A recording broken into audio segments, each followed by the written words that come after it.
Hello, everyone. It's Gabriel Lee and Mason Evans here with Select, the podcast where anyone and everyone has a story to tell, and we talk about just about anything. The donation button for this channel is now live to the right of the video and to the right side on my channel page. So Mason is a soundboard operator at Disney for the Frozen show, I believe, has interned at the House of Blues, and has worked as sound on a documentary for a haunting. Is that right? It was like a historical, It was a historical thing. it was like a historical mansion. Yeah, it's like a Florida landmark. But I Okay. thought it was going to be something haunted, which got me really excited, and then ended up just being like a history type thing. So Yeah. From the Instagram pictures, it looked like a kind of place that would be haunted, but I mean, like, it it's actually I don't think that there was any like hauntings reported or anything, but it's called Howie Mansion, and it was like God, it's like in the history books and stuff, but I don't remember what for, and I should. But it's really big. It has like uh, a trap door and shit. Like it's a really interesting place. I'm really glad that I got to do some stuff there, even though the project kind of fell apart due to funding. But it was uh, cool to just go and visit because it is like a historical. If you look it up, you'll see a lot of information on it, and it's actually blocked to the public because it's like going through some legal troubles right now. So it's completely blocked off from the public. So it was really cool to get in there and actually get to like go explore and spend some like PM time there around 9 o'clock, 10 o'clock when it gets dark and it kind of gets ominous. So it was really cool. It was a good experience. so it was blocked off legally, even while you were doing the filming. Was you were Yeah. We had to get a permit from the city of Howie in the Hills, which the city is actually named after the mansion, after okay?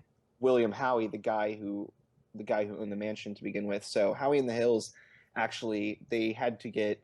I think it was one of the people that was on our team was a.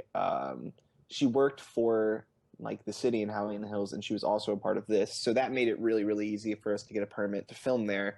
Um, and it was like we could stay as late as we wanted to, Yeah. as long as we didn't like shoot off fireworks, do other ridiculous things that would Okay. keep people awake.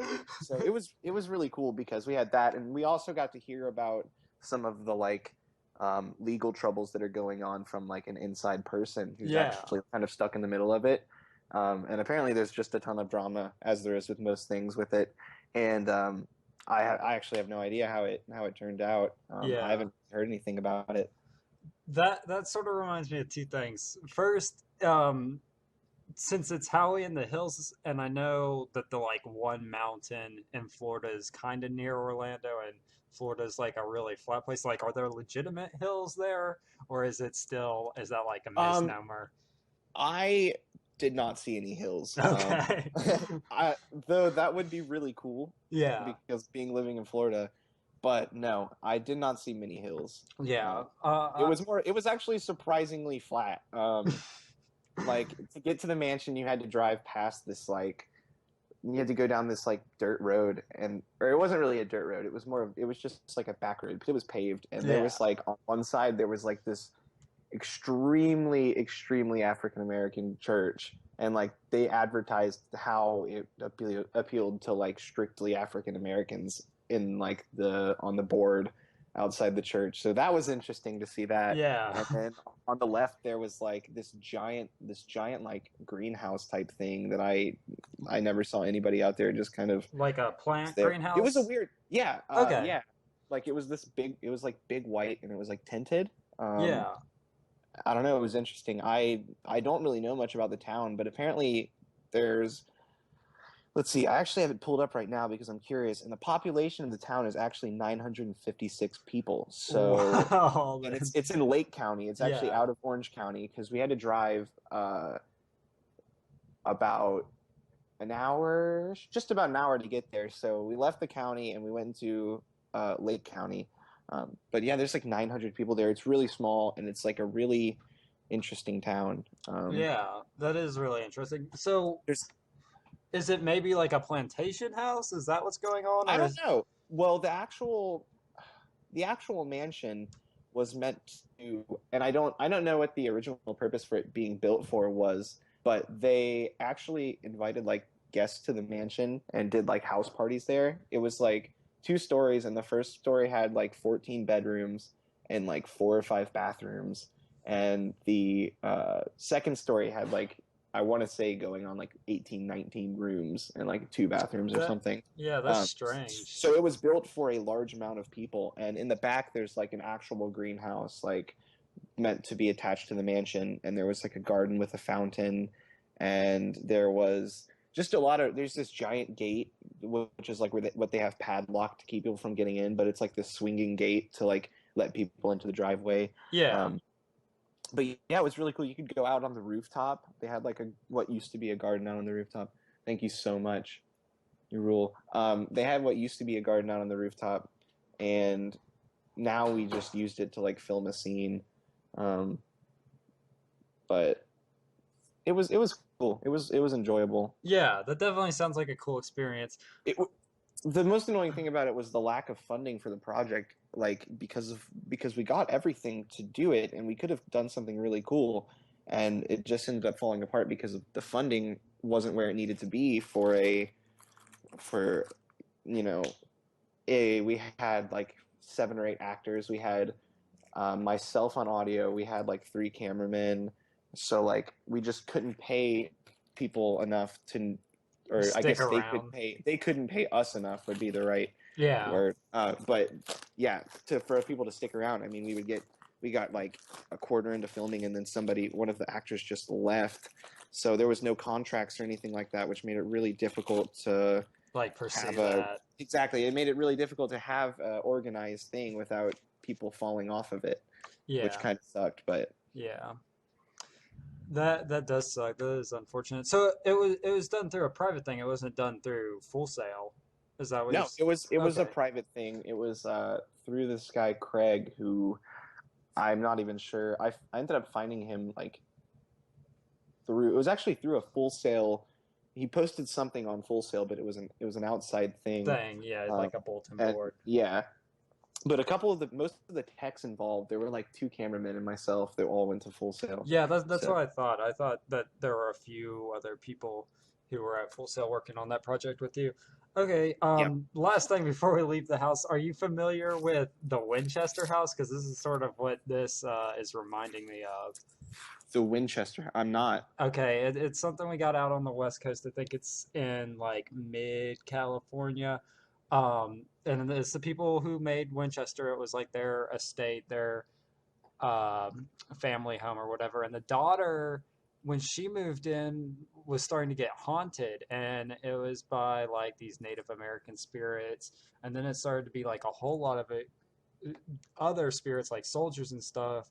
And she's like, "What is going on?" And then she realized that it was all the people that like had been killed by Winchester rifles, and the reason that Whoa. the soldiers started appearing is because this was like around the time when the U.S. government like took a contract with Winchester for, and they were providing all the firearms or whatever, and so it was like a big house already. And then she, to like confuse the ghost, builds like a bunch of fake rooms and walls that like intersect hallways so they don't go anywhere anymore. And it's all this really like overwrought like maze. Even like the outside walls of it are a maze now. It's really confusing. I think if like you weren't on a guided tour, because at this point I think it has now like 100 rooms. Wow. You just get lost That's in there. crazy. And That sounds really. That reminds me a lot. There actually, what you saying all of that reminded me. There was actually a mausoleum too on the grounds of Yeah, where it was Howie, and I think maybe his wife and maybe like one of his kids or something were buried there. So that was kind of grim, yeah, but there was for no sure. actual like haunting or anything that we at least experienced. Yeah, But yeah, that's actually really cool. I've never heard of that before, but it sounds like, where did you say it was? On the West Coast? yeah, it's on the West Coast. I believe it's like in the middle of California. It like definitely is like a piece of like American history and culture. Because I mean, like Winchester, when they like made that repeating rifle, that like really was a big thing for like how warfare worked, and then also just like for frontier life. Like that's more or less what allowed people to go out and settle with a little Wow. bit of security. And like they get out there and they build a house, and then it's haunted by all these people that they killed. And it really bothered the daughter, I think. Like she spent a lot of time, much in the same way that like Nobel did, like trying to redact like that lineage she had for those Winchester Right. rifles. Like but I mean, Being part of the bloodline. yeah, like for sure. And it's just as a crazy house all around. Like definitely you would have to either be in like a really weird state of mind and like really crazy and just have that kind of money to support it, or really have been bothered by like a lot of weird Yeah, well, occurrences. I just looked up the house and that's ridiculous. That is like it is huge. Yeah, no, Like it's insane. It's like the biggest thing I I've. yeah, I don't know if I've ever seen anything like that in real life. Yeah, no, I It's like. ridiculous looking. It looks like a kingdom. I first heard about it like from a comic, and I was like, "There's no way this is like a real thing. Like this is not how it actually is." And then I like looked into it, and I'm like, they really like were on point with how like insane and just like massive and convoluted it was after they Yeah. like started changing it up. Speaking of that, did you see that the Winchester house actually has a door to nowhere, which is a door that opens from the inside and onto the like it opens from the inside, and when you walk into the door, it steps you off of Out the over building. the building. Yeah, Yeah. yeah. No, that like things like that. That's so. Yeah, it's weird as hell. There's another thing like that, and this I don't remember, but you might know the Murder Hotel, where there was the hotel owner, like a Donald Trump style figure in the like 1800s or like maybe 1940s, and he built the big like hotel. It was like 13 stories and had bricked up rooms and stuff, and like would lock people in there and would watch them die like through It spy was holes and H. stuff. H. Holmes. Yeah, Um, okay. yeah, I remember hearing. I've never. He has a. I want to say he has a book out, or not him, but there's a book Book written about about him. him. Yeah, the Um, devil and the city or whatever, the thing about yeah, the Chicago I've known fair. people that have read that book, and um, they've all said that it's really awesome. It's a really interesting story. Like some of the ways that he would like murder people were like crazy, ridiculous, 1800 style. Um, Yeah. Like yeah, very. so I've heard about it. I actually haven't uh, done any like research on it though, but it sounds really cool. It's really fucked up, Yeah, no, it which is really awesome. is fucked up. And I mean it's just weird um how like architecture like that like exists. Like things like that, sort of even knowing that they exist and seeing them, it's sort of like almost fake, because you know that like there was time and resources, and they weren't the people that built it. There were people building this and being like, I don't know why they're Yeah, like designing it yeah, like this. exactly. Just like questioning absolutely nothing. Yeah, and then like even like in a lighter note, like when we get like to Indian temples and stuff, like those really MC Escher like looking architectural design and stuff like that, and the people who've like tried to emulate MC Escher style architecture in real life and things like that, like even that is just crazy, because seeing it like in a 3D thing and really like experiencing how weird it is, even when it's like, because obviously they can't do the physically impossible stuff, but they try and replicate that look really well. Even looking at something that you know like physically works and just looks so strange is kind of like uneasy. Like there's a Yeah, little bit of weirdness to it. yeah. It goes back to the Winchester House type thing. It's just the architecture and everything is just really weird. Yeah. Um, Especially with everything surrounding both the Winchester House and the H. H. Holmes Yeah.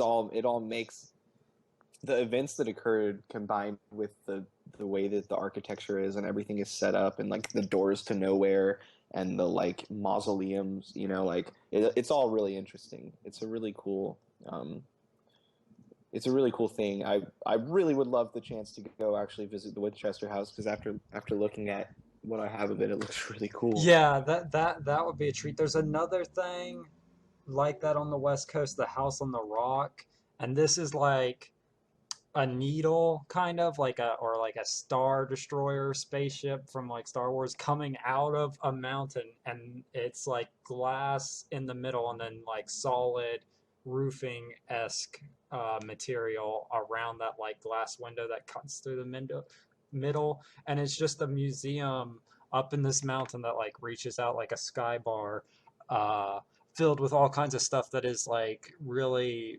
like strange, like it's an automated orchestra that doesn't actually play in time with the music that it has playing, but it's all these instruments moving, and it's really like done up like as like this sort of Baroque thing. And there's like a room full of merry-go-rounds and carousels and stuff like that. Like it's a really Wow, weird that's building. ridiculous. Yeah, That's ridiculous. no, there's a lot of things like that, I guess, in America that are like don't get like the attention that they deserve, because like these are things like that has a lot to do with like American culture. Like, I mean, when we were like at our peak, like industrial era and stuff, and like really making a whole lot of money as a country, and people were investing in like art or trying to create like this new art, they were creating things that like are kind of solely American and just uh, how Western Yeah, they are, exactly. but then No, I like see strange. exactly what you're Yeah, saying. Yeah. Especially with the museum, they do things like the infinity rooms and stuff where you're walking, it's a very, very long hallway and like the entire room is shifted and stuff like that. yeah, yeah, for sure. Like all of that stuff's crazy. Like things that are similar to that, like that stand out in like my mind, are like the Sears Tower and like the Space Needle, but even that is sort of like polished up. Like Yeah, yeah. it is And like, really that's more of like show stuff too. Like it's big because like the regular people will enjoy it, you know? Like yeah, they enjoy going out and looking at the city and stuff, but the shit like the old like mansions and like you said, the museum that's built on a giant mountain and it's just glass coming off of a rock, and it's filled with like all these artifacts that at in their time were just deemed like useless items, and now like the Western world like cherishes all that stuff and just really yeah, appreciates it for how interesting everything is, how like makes people question things. yeah, What were people thinking? for What were sure. people thinking when they designed this fucking thing? For Like, sure. Which brings up the whole point of like how the forefathers brought over like a lot of that Egyptian like symbology and stuff. And we have like Damascus in a bunch of states and cities named like that. In Oregon, we have a city named Damascus, and there's a giant temple that claims to be a business for like optometry, but it out on the outside looks like a temple to Sept, and they have like big pyramids and stuff, and a big statue of Sept, and it's a like a big manor house, and there's like some like Masonic like brotherhood catchphrase over the gate, and that's only like 15 miles from like where I live, and it's kind of a spooky thing. Because it's also out in the woods, and that's like the other weird thing is that the house on the rock, the Winchester house, the Howie mansion, all of those are kind of like in rural areas. Like they're kind of isolated. I know we have like strange things like the obelisk, like out in downtown New York and in Washington D.C. I mean, you have all kinds of crazy architecture, but that makes a little bit more sense, just because it's the capital and that's like where they were doing all the like political stuff and building like their like ideal political platform to operate out of. But like as people started moving westward and southward from like the northeast, those like sort of buildings and stuff are all like out in rural-ish areas. Like, I mean, it's near a city center, kind of like it's within a drive, and even probably back then like a day's travel time, but they're kind of isolated. Yeah, exactly. Speaking of that, is Oregon really weird? Is Oregon really Or weird? or so is Portland really weird? Portland is really weird. Question Oregon, authority. Oregon, Oregon is kind of weird. Oregon, I didn't know until I got out here has a big old desert on the east What? side. Like there's a huge desert. And Really? the Painted Hills are in Oregon. That's like where all the Painted Hill pictures come from. There, that's in Oregon. And there's like a big fossil town named Fossil, and like you can go out there and get geodes and like thunderbird eggs and like ammonite imprints and leaf imprints. There's a little redwood forest in Oregon. We have like a very Game of Thrones esque coastline. Like it looks like something out of Westeros. It's got the big rocky like outcroppings and stuff like that. And then you have like a lush green land in between that coast and that desert. Um, but it Oregon as a whole is not that weird, I guess. I haven't met a whole lot of people who've lived out in the desert, so I can't like speak for them. People in Portland are weird, but people from Portland are like from everywhere. Like um there are just people who come from all over. There's a lot of people from Hawaii and a lot of people from Las Vegas. Those are like really popular areas for Oregonians to like go to, and so like vice versa, they like come and visit Oregon a whole lot. So that So what is a lot of this stuff super commercialized, like a lot of the other Western world things are? Like, say you want to go like in Arizona and you want to go like cave diving or something like that. Are all the stuff like you said, the town fossil and stuff? Is all that stuff as commercialized, as industrialized as it is in the other places See that in like that the U.S.? that's what I was going to get to. That's why it's like weird in Portland, and I'm sort of debating it being weird in Oregon. Uh, it isn't commercialized really. Like I mean, there are commercialized things going on. Like we have the Shanghai tunnels in Portland, which has like a tour and everything, and but that makes a little bit more sense. In the Shanghai tunnels, if you're unfamiliar, and just for the benefit of anyone listening, uh, that are like these tunnels underground that like ran to like the Willamette River and to like dock areas and stuff. And when people got drunk or unruly, they'd push them under there and it, like through manholes and stuff, and they'd keep them down there. And there's like opium dens and stuff that still, like you can see the structure of where they were and things like that that existed like Jeez, all what under the hell? Portland. And then they'd keep them under there for a little while, and like if they like came to really easily, like if they weren't like completely boozed out when they got pushed under there, they would like dope them up on opium for like a couple days, and then they would sell them out to like Chinese and Japanese sailors to work on boats, like as indentured servants. Like if you were What the not fuck, a man? person that And they when wanted was around. this? This was this Oregon and Portland have only been like a real thing since like 1875. So really not too terribly long ago. Like I mean sort of long ago, like more than 100 years, but like we were past the Civil War when they were doing Yeah, this. that's that's pretty wild. Yeah. That's Yeah, it's just like, strange. But yeah, it's sort of weird. There's like a lot of mixed and like multi-ethnical uh history going on, and a lot of different culture going on, and a lot of people are moving out here because they want it to be weird, so they like perpetuate it being weird. But then right, and that's kind of what that was why I asked, because I feel like everybody who moves to Portland goes to Portland to help keep Portland weird. yeah, like that's like a big thing. Like you get out here and you like one of the first things that you notice is the businesses that are stationed here have like a huge effect on the culture, and the three that like have like their actual company headquarters here are Nike, Columbia, and Goodwill. So you have a lot of people that are really athletic and outdoorsy, and they want to preserve that.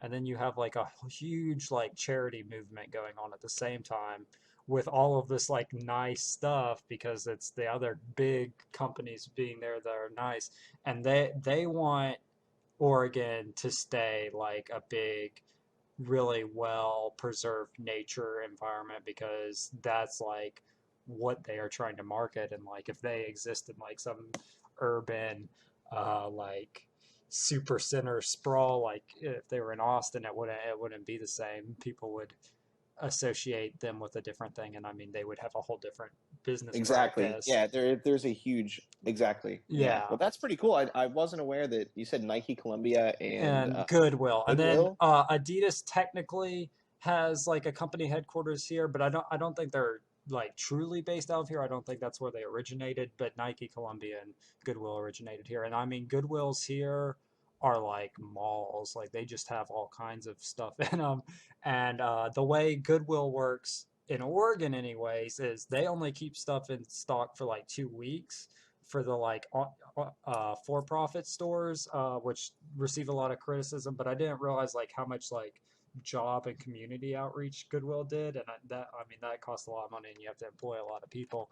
So it makes a little bit more sense now, like seeing that. But then if it doesn't sell like in 2 weeks, if that like stuff that got donated to them didn't, they donate it like for free to other places that like have a better distribution network for getting it to people who really need that stuff, and then also to like Salvation Army type things where it's like a couple pennies for like a shirt or whatever. That's So pretty awesome, yeah, man. I yeah, wasn't aware that the Goodwill was so good. yeah. No, I mean a lot of people aren't, and it in a lot of places is kind of shitty, like for sure. And I think that's just because it is kind of a business on one Exactly. aspect, but I mean, it is trying to do like something in return for the community because I mean, that's the only way like a Goodwill could exist is if a community was Exactly. acting on Right. that. Yeah. But that sort of thing like goes through all of Portland. Like there's pay what you want food items on like every menu and things like that. Like Wow, so really? everyone can get a meal. Yeah. Like even in the most hipster part of town, the Hawthorne, like which I guess could be considered like the most like commercialized for trying to be a hipster thing. It's like got consignment stores. It's got one of the Powell's books. It's got like a bunch of McMenamins venues, which McMenamins is like this bar family that owns like concert venues, hotels, spas, like literally everything you could think of all throughout Oregon. Wow. They're a little strange. They have like this passport that you can get for McMenamins, and if you visit every location, you get like 4 free concert tickets and 2 nights at a hotel and stuff. Like Dude, they're wow. pretty crazy. I need to go But to Oregon. yeah, So, my next question, what is the state tax in Oregon for income or for for income? um, I think it's 10%. Like I'd have to look at a paycheck. Okay, but Really, it's up there it because it is up there because there's no sales tax on like anything. oh, Yeah, yeah. So you when you go to the store and buy something, like everything is cheaper than it is anywhere else.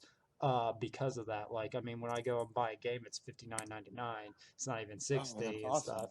And then like, say you're paying your phone bill or something like that, and like it's like, say you have AT&T and you were paying like $100 contract or whatever, and you get a tax on that that was based on like your state sales tax usually. So like in Florida, you'd be paying like uh on $100 bill, really not that much extra, 107. But like when you renew your contract and you're paying like 300 or something like that, and then you're paying like Right. 21, and then that just adds up.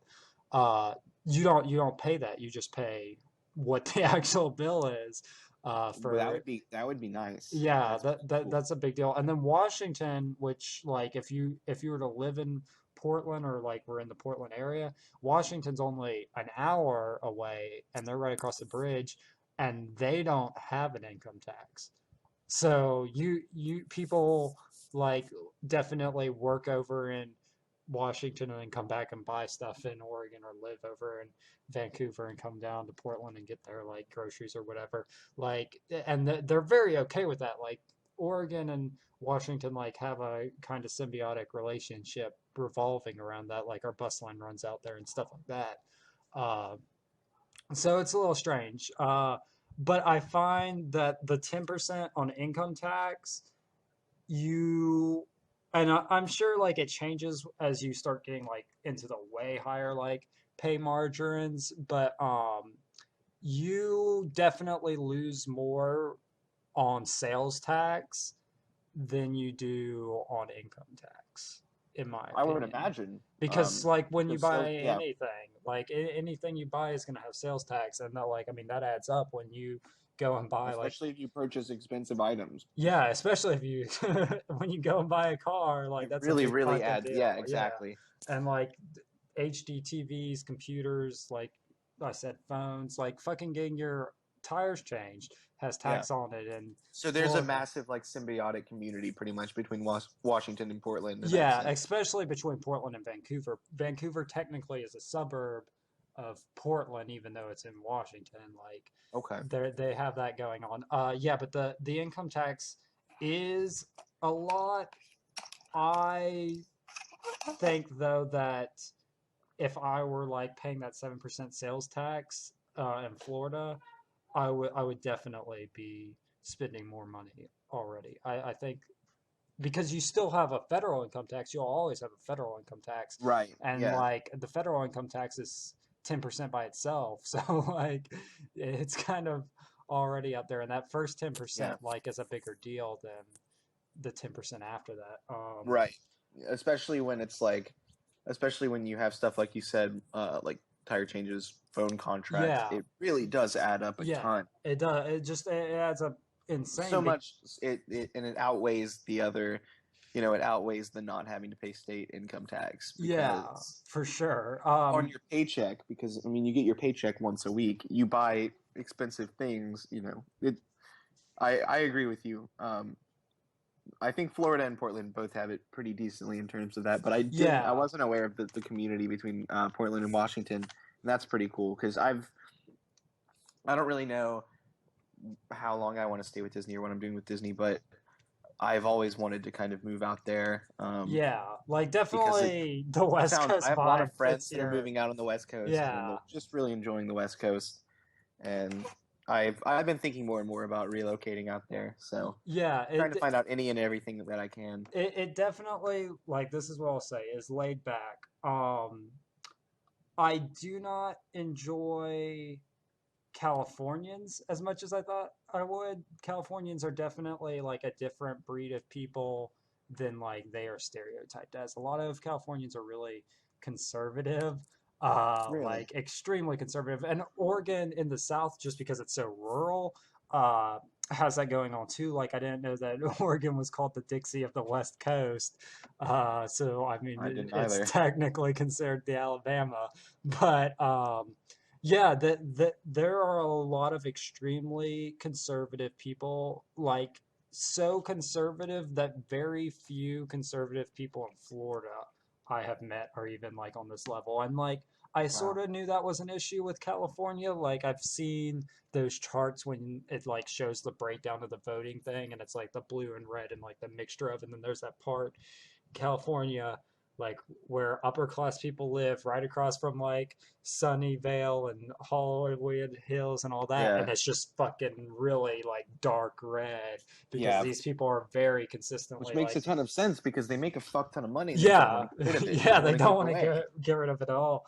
Um, yeah, like I mean, it was just insane. Like I was surprised at just how, because this isn't like dogging on conservatives at all. Like that, I mean, if you see that the way things are or the way things were prior works better, like I can understand your argument. I'm talking about like people who are like so in like verdantly and twisted in like their racism and their sexism and like they're just like hatred like levels of like pure just military state like conservatism, and it's insane.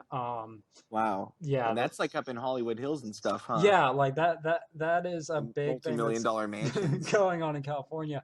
And that sort of it sucks. And then California has the drought going for it right now, which is unfortunate. But I mean, we are getting hit with a heat wave too. Like, I mean, it's been in the hundreds a couple times. And I mean, that's definitely not what you think about when you like think about Oregon weather. Like Right. it hasn't Yeah. rained in a very long time, which is pretty Uh-huh. crazy. And this was something that came up on the Joe Rogan podcast is they were talking about how the reason that like San Francisco and San Diego and all those cities got founded is because when you're shooting a film, you need consistent weather. And so back like when there was still like a little bit of rain and everyone was doing fine and it wasn't super hugely populated, they went out into San Diego and San Francisco because they knew that it consistently was going to be sunny because it was consistently raining and losing all of that like moisture up in Seattle and Portland. And so they had like the ideal place to film movies when they like were using actual like settings and not sets or things or CGI sets and stuff like that. And so now because like it's sort of reversed, like it's not really a sustainable place to hold in San Diego and San Francisco. They're looking at how the weather trends in Seattle and Portland are going because it's becoming like less rainy and more like warm.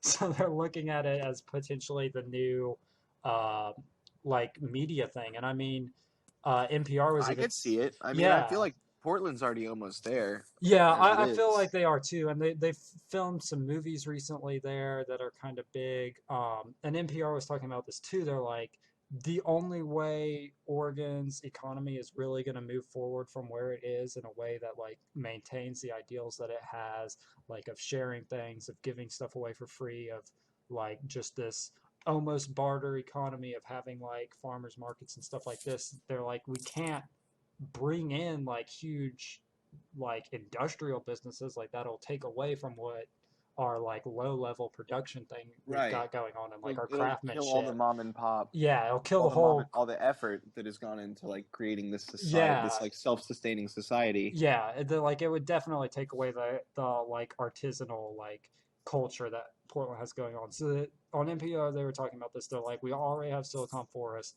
We've been filming some movies here. We need to work on setting up like something beyond like Sub Pop Records and like the few game and film things are out here. Like that is what we need to be aiming for is supporting that like medium level creator, like the creator who goes to like Canes or GDC or has a sub pop similar like record label. Like we need to support that like income bracket of creative people to like carry this economy so into like the future and like really focus on this like creative aspect and design stuff. So I wouldn't be surprised if Portland like really within even like the next couple years like moves that way and like starts establishing like a school for that kind of stuff and like really pushing those ideas because like we are like technologically forward in the Silicon Forest area and like especially in Seattle and the other things just have to catch up and we just have to take that software development for like more creative uses as well and that's like a big thing that they're going to have going on. Yeah, and it'll just become easier too as time goes on because I feel like more and more people are drawn to it, and everybody brings something new. You know what I mean? Yeah, that's Especially in something. an environment that's so based around people living off of each other. Yeah, and Is that that definitely is something I want to like say about it before we like move topics is that the biggest difference between it and Florida and like the like positive experience that I could say is that the community as a whole is working towards that. Like that is what energy they feed off. That's like the vibe that they want to attract. And so they're like working towards that. And that like has an impact on you even if you're not like hugely absolutely? engaged in it like being around people with an energy level and like a focus that is inspiring to you especially just with how like alive and green Oregon is like you can feel that energy just everywhere Yeah, uh like that definitely like is a it's a big like deal. motivating. It's like a motivating feeling for Yeah, everybody. yeah, You know? just to go out and like be able to see like all kinds of creative people and like for everyone to be in a good mood and just be like talking about like the stuff that they're going to do this weekend in terms of like that creative aspect and just like engaging with like nature out here and stuff like that in a very conservationalist minded way is like a big deal. Like it definitely being around people that are promoting the feel that you want to cultivate is very helpful. Like anyone who has sort of questioned like whether or not moving can have that sort of impact because people are the same everywhere. While true, if like the overall group of people is working towards one thing, it does still have like an effect. Like you can definitely tell. That's why I mean cities like New York and London have like a different feel. Like there is definitely something to it that people are just different when they're Exactly. all The city has together. its own Yeah, personality. yeah, That's for why sure. people are so drawn to it. Yeah, Like, well, that's really cool, man. I didn't.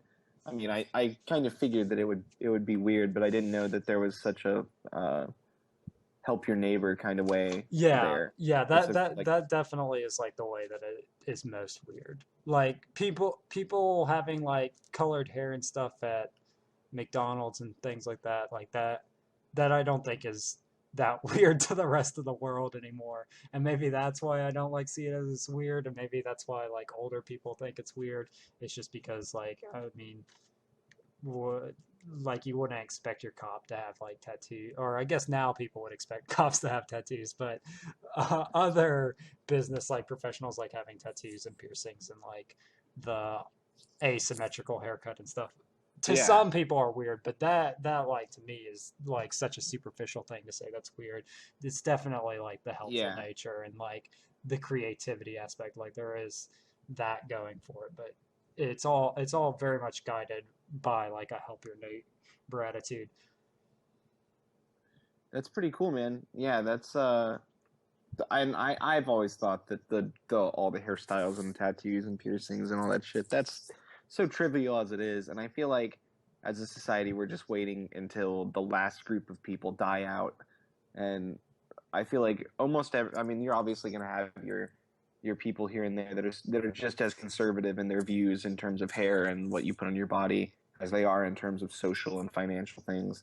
But I feel like in the next like 15 to 20 years, all of that stuff will become like commercially normal because the people that are opposing it are just becoming so outnumbered by the people that are in favor of it and the people that are starting to think that it's cool and that want to do it. And you can only cry so loud when there's so many people, you know. Yeah, Eventually the what's perceived as normal is going to shift based on the views of whoever is the, like, you know, the 20 to 40-year-olds. And I think that by the time that you and I are, you know, in our 30s and 40s, I feel like it'll be such a different standard for what society yeah, in for the terms of sure. tattoos and stuff. And that's why I've always liked Portland and stuff, is because I feel like I could go out there and, you know, if I want to get a neck tattoo or some shit, I could still work professionally doing what I Yeah, do. no, I mean you definitely could. Like the first job I had, like I posted on Facebook, my supervisor had a neck tattoo, and he was on the side of the uh the trucks that we have going around, and I mean they shadowed out his tattoo because that I mean they deliver to definitely way more conservative parts of the world, and he Right. was Hispanic, so people might raise their eyebrow at that too, especially like in the Southwest. But yeah, no, I mean the fact that someone with a neck tattoo and actually multiple neck tattoos could be in a supervisor position and then also be the face for like the people that this company had like says a lot. Like because I mean they could easily have just never like taken a picture of them, but they like were like, well, this doesn't really matter to us, it might matter to other Yeah. people, so we're gonna, And that's why, yeah, yeah, that's why it sounds so interesting, is because it's so stupid that that stuff is still considered.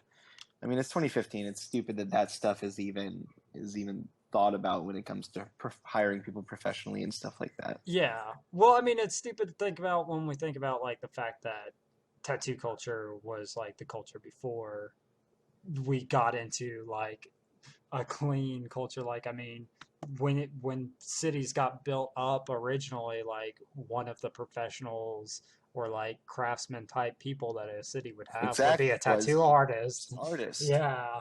Yeah. So, Even going back to the roots of what things were founded on, it's like it started becoming taboo as soon as like not too long ago. It's always been throughout most societies a pretty accepted thing. yeah, like I don't even think that pre like Rome during the fall, like it was a really huge issue. Like I think there were people that still had tattoos even then. I think post Rome falling, people were a little bit more eyebrow raising it towards it because I think the like barbarian horde in quotation marks were like very tattooed individuals, the German like historical ancestors. But yeah, no, I mean the fact that Native Americans had tattoos when we got over here and they still had tattoos when we pushed them out to the West, and the fact that the slaves that we like took over had tattoos, and Nordic people had tattoos at that time and things like that. Like it, and then Asians like feudal lords had tattoos like Exactly. forever. They've always had it, and now Yep. like I mean that's taboo because the people that have those still like in really big ornate forms are definitely like a conservative class that Japan wants to distance itself from, but that like gets into a whole like different sort of Yeah, that goes cultural into like society now thing. at this point, even though with Japanese culture, even though like their tattoos were such a big thing, now they're like feared because Yeah, like when people in Japan think of tattoos, they immediately think of like yakuza yeah, and like dangerous and stuff like that, which is yeah, really sad. Which is really sad because of like with the rise of conservatism and all of those social values. That's just one of the things that we somehow pushed out. That's one of the things that we somehow just said, okay, this is not okay. yeah. And then everybody just ran with it because that's what happened. That's just what was said. I think the reason that it got pushed out like so fast and so hard is because it's definitely you are having a great deal of self-expression over how you appear. Right. And like that, like, and this is strange, really saying it aloud because I like personally believe that a great deal of like individualism and like the special snowflake uh, phenomenon and stuff like that, like, is definitely to promote like a very much like, well, I got to work hard and make more money than this McDonald's worker, regardless of like how their job scales to McDonald's or whatever. Yeah.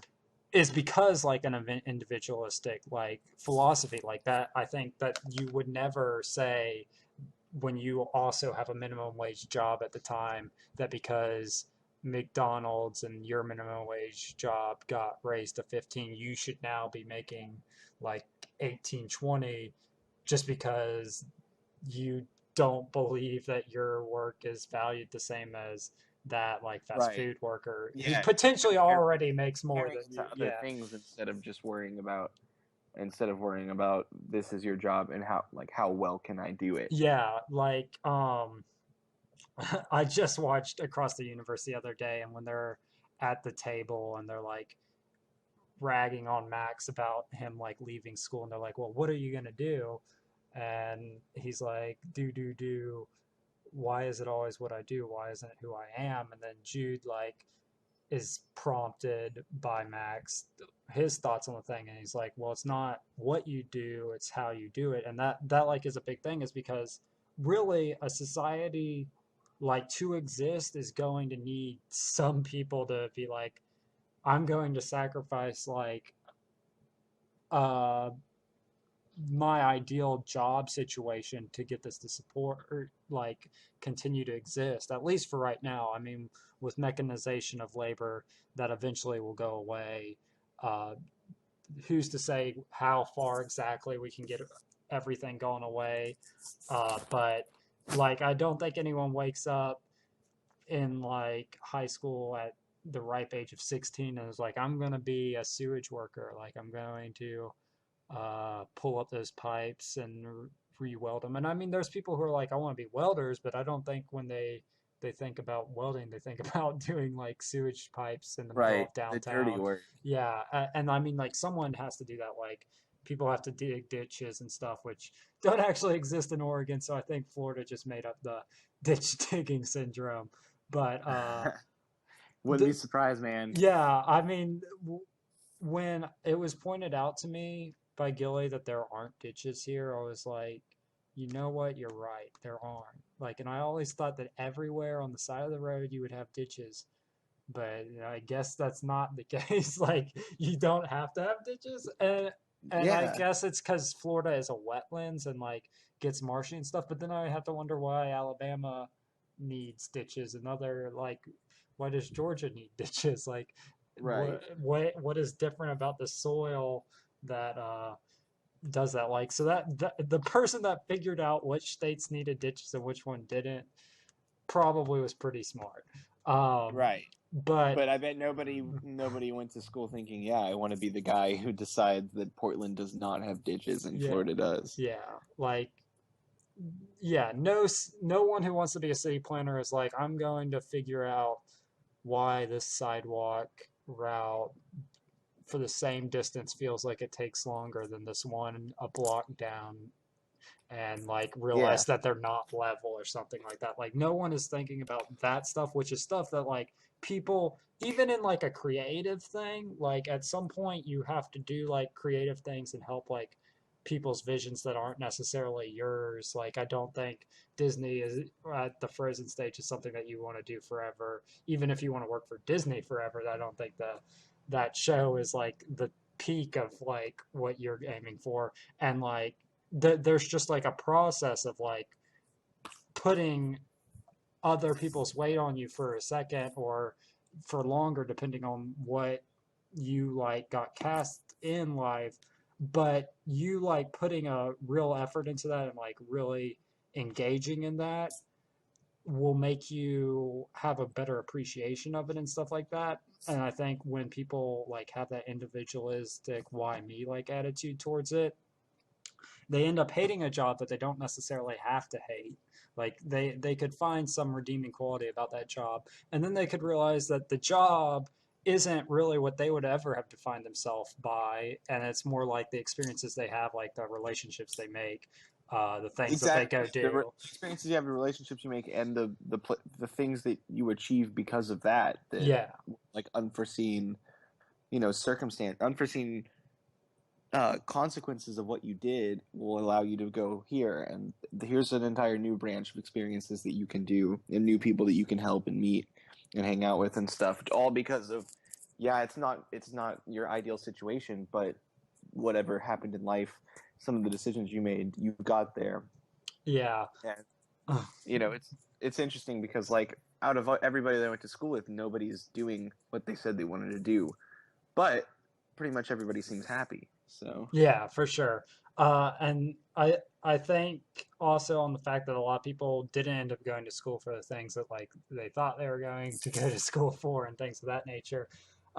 Like yeah, it's definitely what you make of it. And like this is some quote by some psychedelic thinker, and he was like, the director doesn't wake up and wonder why he can't like shoot basketball like Michael Jordan. Like if you realize how many people there are that you could potentially like compare yourself to and aren't achieving, like you would just shut down. So why right. are you comparing yourself to like a subsect that like validates how you feel about like that this isn't how things should be for you? Why don't you just understand that like everyone has a broad variety of experiences and you just need to be the best at doing like Right. you. The best at doing what you do, what Yeah, happens in life.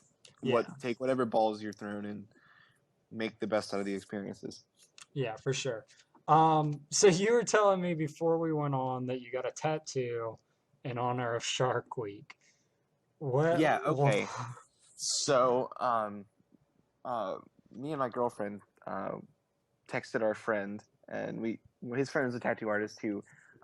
used to work in a shop here, and then I think he moved and just got back here, so he's not tattooing out of a shop.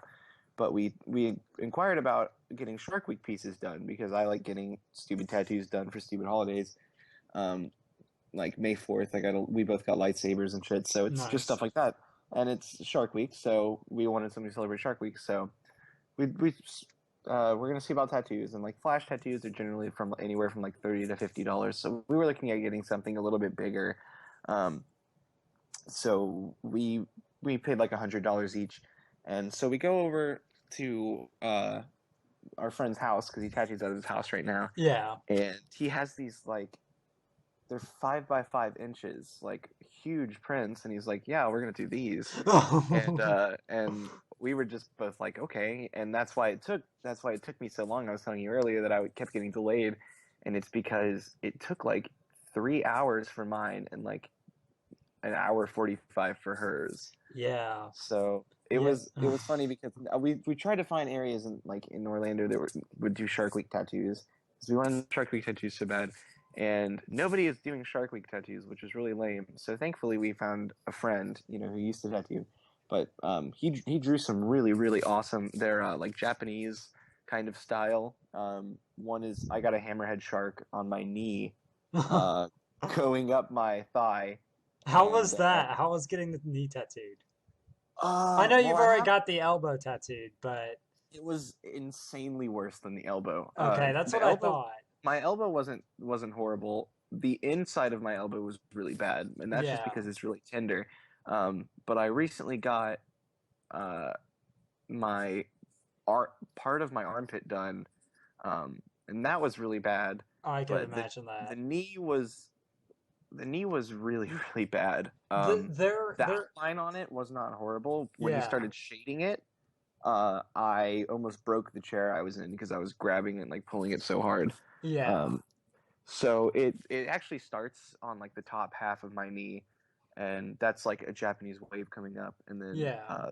and then there's the tail of the shark, and it wraps around going up my thigh, and it's a hammerhead, like a realism slash Japanese traditional hammerhead. Yeah.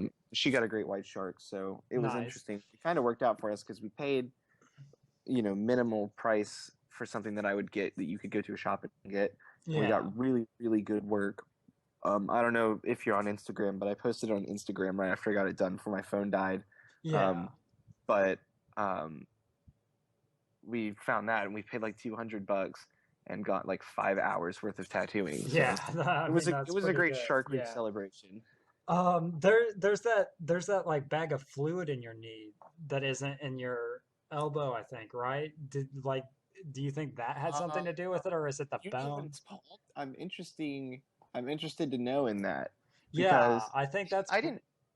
It didn't feel. I mean, I didn't feel. It just felt like getting tattooed, but the knee just felt so much more sensitive than the elbow. yeah, Because the elbow, it feels like you would be getting tattooed anywhere else, but it just shakes your arm pretty much. Your entire yeah, arm rattles. It's like bouncing off of the bone.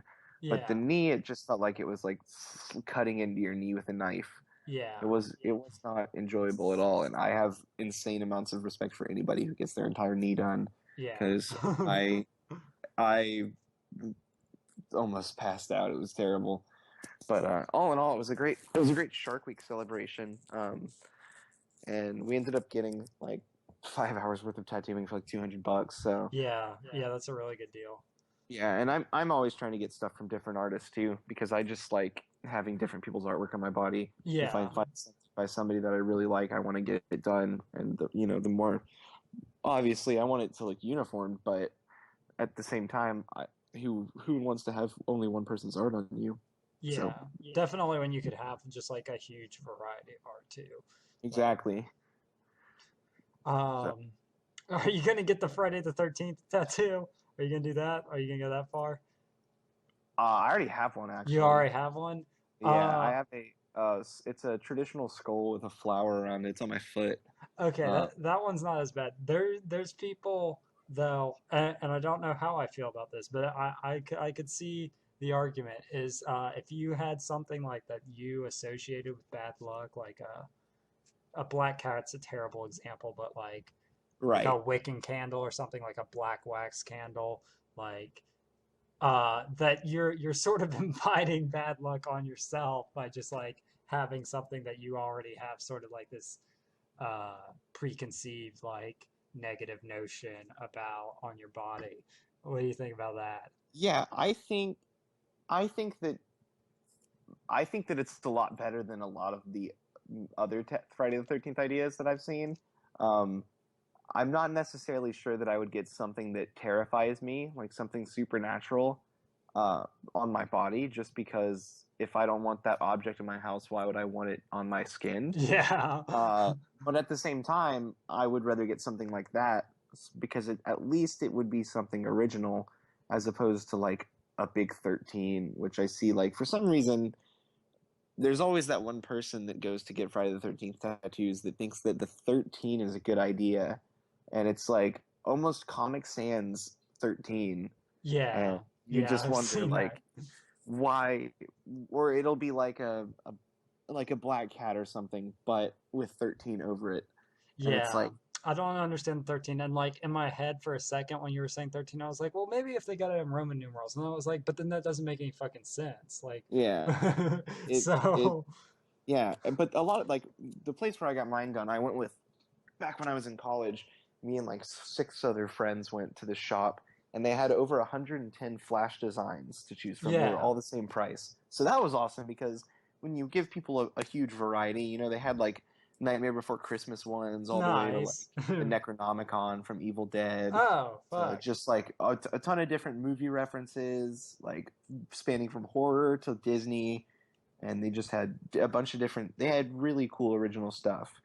So that was really cool because you got to kind of have like a pick of what you wanted. But um, Friday the 13th tattoos, some of them should not be. Uh, Mainly the 13s and stuff like that. Especially if you're getting like the worst is the people who get the small like tattoos, like like if you're a bigger man and you think that getting like a $50 tattoo on your shoulder is a good idea so you can wear a tank top around and stuff, that's the worst thing to me is the people who like they take up like prime real estate and with like really silly things like that, like a 13 or Yeah. something that has no personal meaning to you at all.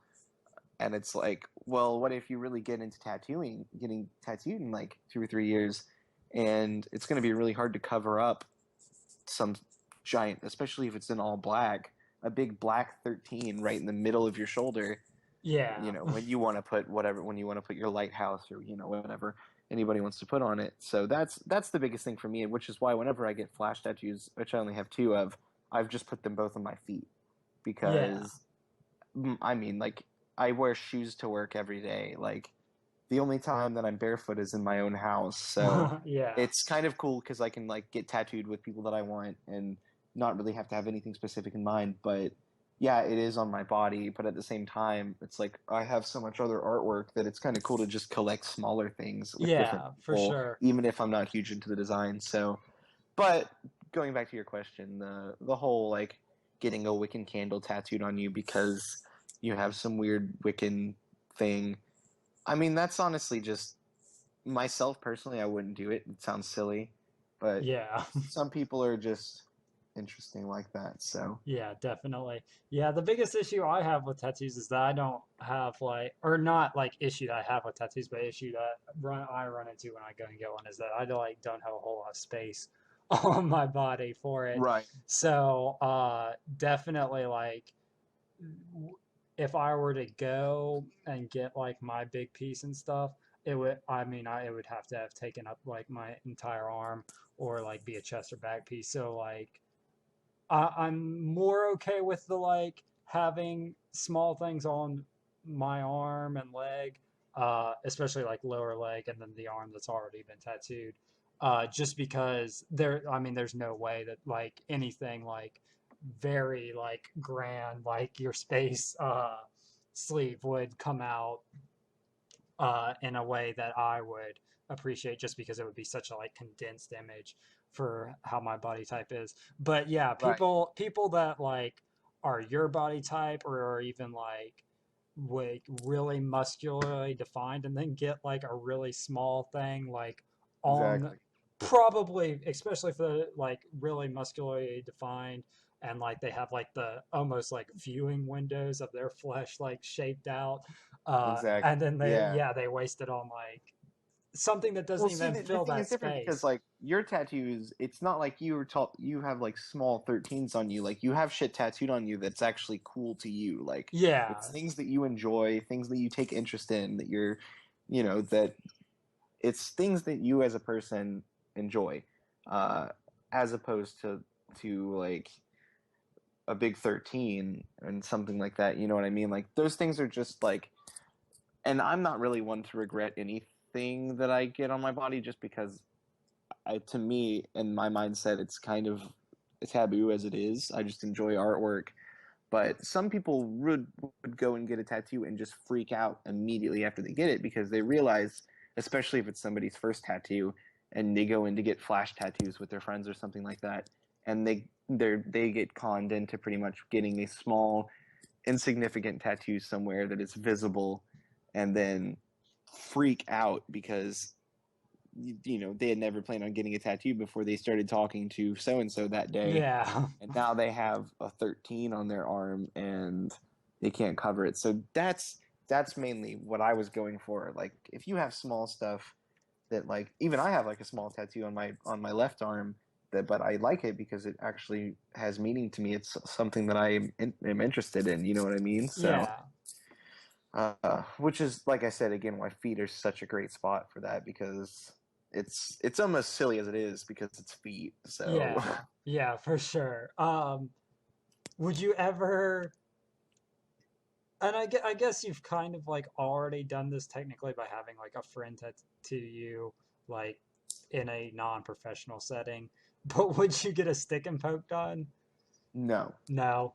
no, I wouldn't, just because The health just issue or because the it's, yeah, exactly, okay, because yeah, no, health the issue health issue mainly. definitely makes sense. But It's say someone was and like that you felt at least fairly confident in their ability to produce a work that you enjoyed and they had like the setup again and they were in an apprenticeship phase so they weren't like going to charge you anything other than material costs, sort of similar situation to today, but like they were definitely like apprenticeship phase, like the person they were under was like, you won't be able to do it in my shop yet. You still have a couple of years to go or whatever. But you personally felt like that their art was already at a point and they're like, they sat down with you and you came up with a design and they're like, I really want to do this. Like, now I want this to be like the thing that I like present as an attempt to like graduate from that apprenticeship. Would you do that? if the design is really cool and I like it, especially if I trust the artist, like Ben at Electrolux, um, is the shop apprentice there, and he had posted something. The way that we got our Star Wars tattoos is we were at the beach and we saw something on Facebook that Ben was doing Star Wars tattoos for $50, and I had been following him on Facebook for a while. He's been at the shop. He's been apprenticing at the shop for a while. Yeah. Um, and I mean, this isn't stick and poke, but it's kind of the same premises as, Yeah. like, I trusted his work. I trusted to get something done by him. So we just went to the shop, and instead of getting Crystal to do something, which we usually do, we just got Ben to do like two small lightsabers on us because, like, we liked the lightsabers, and even though they were small, it was from the apprentice, which is kind of cool in itself because you're help, like, we go back to the conversation earlier. You're helping that person get to where they want to be. You're letting Yeah. that person do work on you, and really you give them time to shine around their mentors and their peers and stuff like that. So without the canvas, the apprentice would have no way to prove himself. Yeah. So it's kind of cool in that sense, especially, and even with stick and poke, if they came up with a cool design and they presented it to me in a way that really sold me on having it, I would get it somewhere that could be easily covered up. Um, I don't think I would ever get a stick and poke in a location that would be visible Yeah. in a short sleeve shirt or even in shorts. But Yeah. even like somewhere on like my back or something, I wouldn't be opposed to if it was something that I thought I was genuinely interested in. But stick and pokes, I've always disagreed with because of the health issues and the people who do it all wrong and give themselves infections and Yes. stuff. I feel like it helps give tattooing that taboo. When the guy on Xanax gave himself the like awful Charmander thing that was a meme, did Yeah. his tattoo get infected or did he like I somehow have no manage? idea. I don't know. I saw that story and I Yeah. didn't follow it at all, but the picture was hilarious. The But the fact though that he was barred out and giving himself a tattoo means that he was just like bleeding like all over yeah, himself while he was like trying to do this. And I think that's the thing that a lot of people don't like realize, especially people who haven't been tattooed or who haven't like had Xanax and like gotten hurt. You just bleed. Like I mean, it's just gonna come out. Like yeah, so the thought that someone was like cutting through like down multiple layers of skin and just like pouring blood because it like wasn't clotting the way it was supposed to um is a little insane. I think yeah. that alone probably would have ruined like someone else trying to give him that tattoo. Like I don't know how if it was just gushing you would be able to like Yeah, structure it yeah. correctly. Well, I mean, it clearly showed by the time Yeah. he was done, and the only reason that that's any different than a lot of what these kids are doing to themselves, like with like stick and poke DIY tattoos, is because this was funny and bad. And a Yeah. lot of the stuff that comes out that people don't realize that's gonna be on if you get it on your thigh or something like that, it's gonna be there. Like your only real option. You can get it laser removed, but who wants to go through that?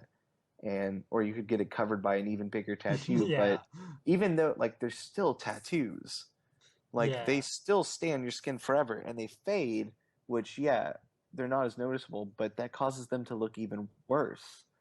And they're still there. You can still see them. So that's what I don't understand is like, and I'm one to talk because I get crazy tattoos for the hell of it, but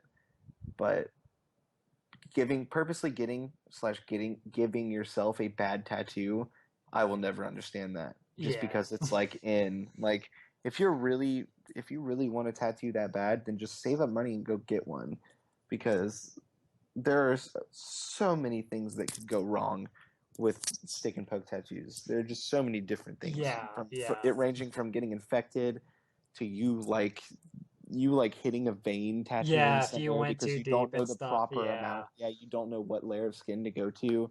There's just so many things that could go wrong with it. I think it's a really stupid idea. Yeah. Yeah. No.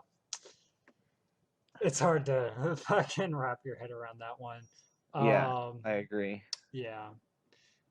No. I mean, it almost bothers me. Okay. So we're gonna get to the Disney now. Daniel pointed this out, and I didn't think about it like prior to like I told you I was like when you asked me I was like yeah I already wanted to have you on the show because I think that soundboarding is something that a lot of people don't have like a lot of appreciation for, and now that we're in like the era of people like uh having like think pieces on YouTube where they're like talking about what's wrong with like movies and they like criticize the VFX and stuff, and the VFX artists are like hey what the fuck you use like the worst Yeah, examples, or the fact that people uh like debate, especially now like with like bigger artists like with the recent like Tyler the Creator release, and everyone's like the mixing's bad, and then some of the people were like well no he intended to do that, and then there became like a comparison between My Dark Twisted Fantasy and Cherry Bomb, and people were like see this one was bad mixing and you were all okay with it, and then this one was bad mixing that was intentional and you weren't okay with it, and then even like going so far to like say that it was noise music because the mixing was bad. um it's become like more of a thing that people who don't have any opinion or who don't have any information and only have an opinion solely based on like a very vague understanding of like the technical aspects that go into making like a piece of work right. uh have decided to like put whole diatribes and like visualized arguments and points out and media with the VFX one was picking it up and saying this is why movies are bad now, and like there's an actual scientific effect for it, which obviously isn't the case because the video that they're taking it from isn't a scientific Yeah. research paper. But so there was that, and then Daniel, when we went off the air, pointed out he's like, it's gonna be interesting when you talk to Mason because he's the first of the friend circle to get like an actual job. And like I hadn't thought about it just because I was like close friends with Beeple and Brian and they did the like startup company or whatever.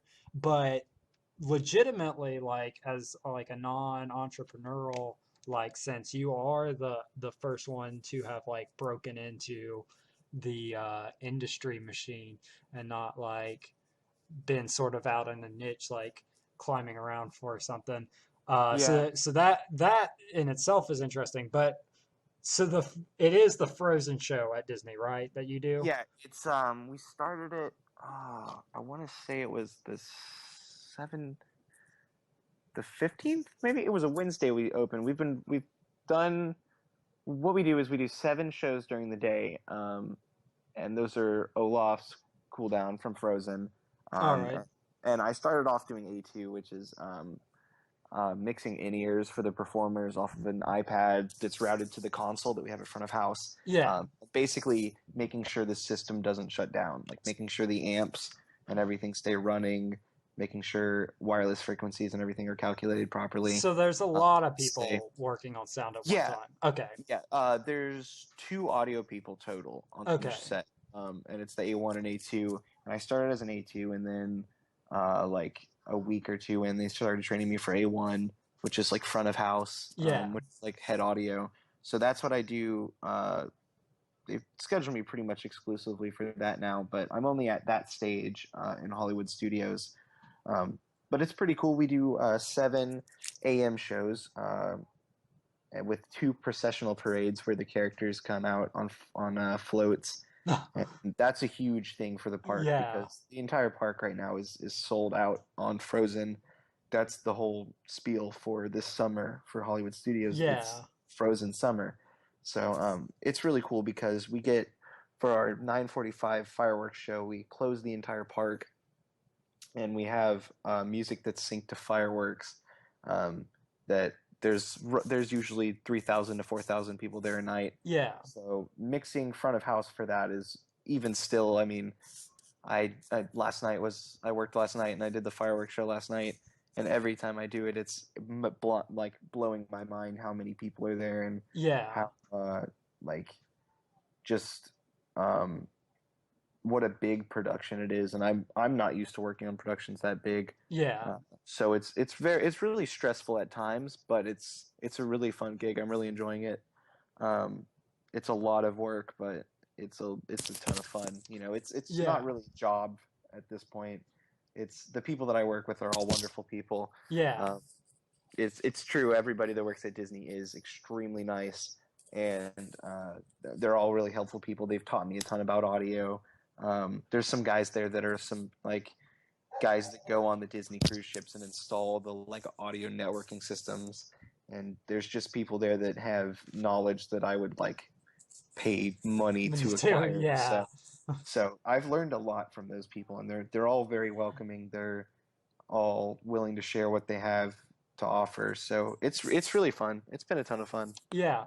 So how much of it is like a technical like skill that you develop and how much of it is like sort of more of an art than a science? Like how much of it do you just have to intuitively like figure out? It's pretty much all technical. Yeah. Because running the show, I mean, we have to do EQs. We have to do like we have to know what level to fade mics into. We have to play backing tracks. We have to know how to operate around a console. You have to know how to get to places. You need to know where things are routed from like the A2 tent, like backstage. It's just a lot of Denny. Stop. It's just a ton of. It is a very, very technical gig, and if you knew how to work your way around like a console, you could kind of figure it out because a lot of it is just fading in and out microphones, playing background music, Yeah. stuff like that. And that's all fine, and it's not hard. But the real trouble comes when a show goes down because we're not receiving a track or something, and we have to troubleshoot all the audio gear or something. Like that's when it really comes down to like make it or break it. Because if we lose a show, we do a show every hour. Yeah. And there's roughly a couple hundred people that come to every show. So if we lose a show in the middle of it, we have to cancel the show. And within the next hour before the next show, we have to figure out whatever the problem was, and we have to fix it.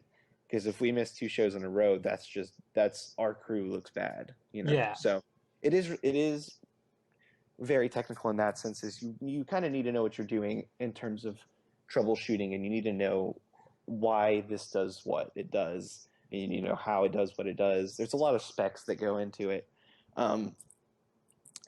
But again, a lot of people that I work with actually started at Disney as like greeters in the park, and then they would intern at a stage, And so they open it up for people to come into it that through the company that really have no experience into it, and kind of like let them kind of figure stuff out, which is really cool. Which again goes back to everyone being very welcoming and stuff. Yeah. So there's definitely like a whole lot of upward mobility like going on in Disney. There's a ton of upward mobility. There's a ridiculous amount of upward mobility. I don't even understand most of it at this point. Yeah. And nor do I need to, because there are people there that have been working for like 30, 40 years there. So like I work with somebody who's been working there. He just celebrated his 35th anniversary with Disney. Damn. So, it's like that stuff doesn't really apply to me at all right now. Yeah. All I can do is bust my balls and try to impress people. Yeah. How often does the like show have to be canceled and you have to like go into that like overdrive state? Rarely, or is that like once a week kind of thing? It's not. Our stuff is very, very well maintained. And we've been doing shows for my first day of work was my first day at the stage, or my first day of work was my first day at the stage. It was also opening day. So we're like 3 weeks into shows now. A lot of the issues, whenever we have a show go down, the manager writes whatever, the stage manager writes down whatever the issue was. Yeah. And so at this point, we've kind of don't really have many issues. Okay. Because we've technically fixed most of the things that go wrong. And we at least know how to prevent them, or if they do happen, we can fix it quickly before we lose the show. So, we would lose a couple every now and then, but at this point, it's pretty much almost every show we run, like start to finish completely, no Yep. real kinks. Okay. At the House of Blues that you interned at, were the artists bringing in their own sound equipment that was going into the system, or was it a house system? Like, the system stayed the same. okay. The house rig was the same, but we would, with big groups came in, like Flogging Molly and stuff. Yeah. They would bring their own board they brought their own lighting rig. Yeah. And not rig as in truss, but they brought their own lights. Yeah. And they would bring their own board for front of house and monitors. So the loadouts for the load-ins and loadouts for the big bands were a lot more complex, because we actually had to wire up their gear, as opposed to just like bringing their stuff on stage. Okay. But it wasn't so bad. Like, I know some venues, pretty much every single artist, it's like, from even like the smallest to the largest, it's like they have to bring all their own shit, and some of it's like fucking faulty to begin with and things like that. But there were more errors going on at House of Blues than, or no, was that pretty tip top just because of like it depended on the crew that we're working, because we would have local bands that like the House of Blues crew would work and stuff like that. And obviously those guys are not as experienced as the bands that bring in their own team of engineers. Yeah. So the big shows usually went fine, because they have a crew that tours with them and makes sure that every single night they do the same thing. So by the time that they hit that date, they're usually their shows are usually fine. Everybody knows what's going on, knows what to do. In terms of the local crew, obviously there were problems here and there just because people are coming in with new gear.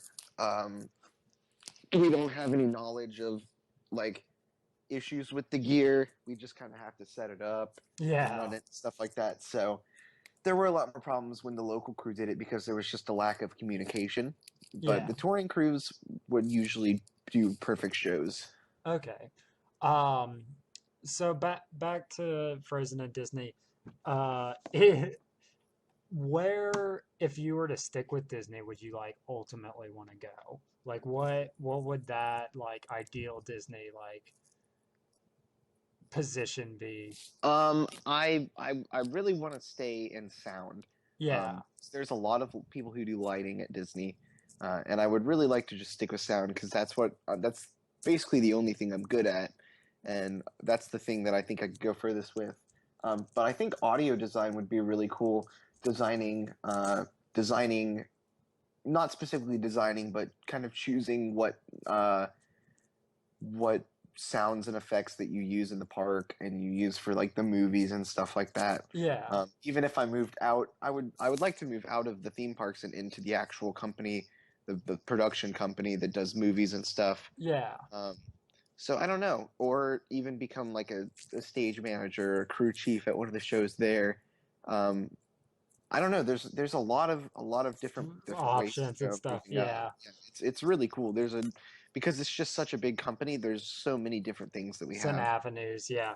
Yeah. So when you went to school, you were trained in lights and everything else too? Yeah, minimal amounts of it. Okay. Not really enough.